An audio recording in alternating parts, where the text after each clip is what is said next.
Hello, prayers before going to check up. When you feel happy, God works for you. Psalm 16 verse 11. Thou wilt shew me the path of life. In thy presence is fullness of joy. At thy right hand there are pleasures forevermore. Today Is a positive day, full of hope, full of blessings. Today will be a productive day. In Jesus' name we pray.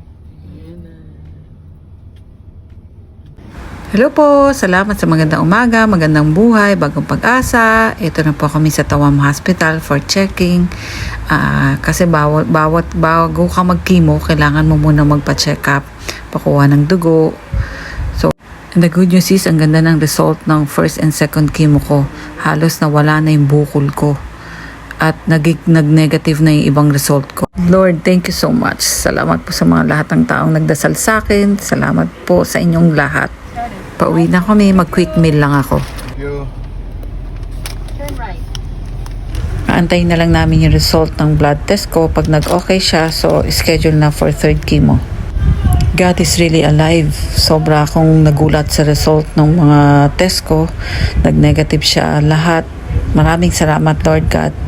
Ang bait mo sa akin. Thank you, Lord. See you again. Update ko na lang kayo ulit. Bye!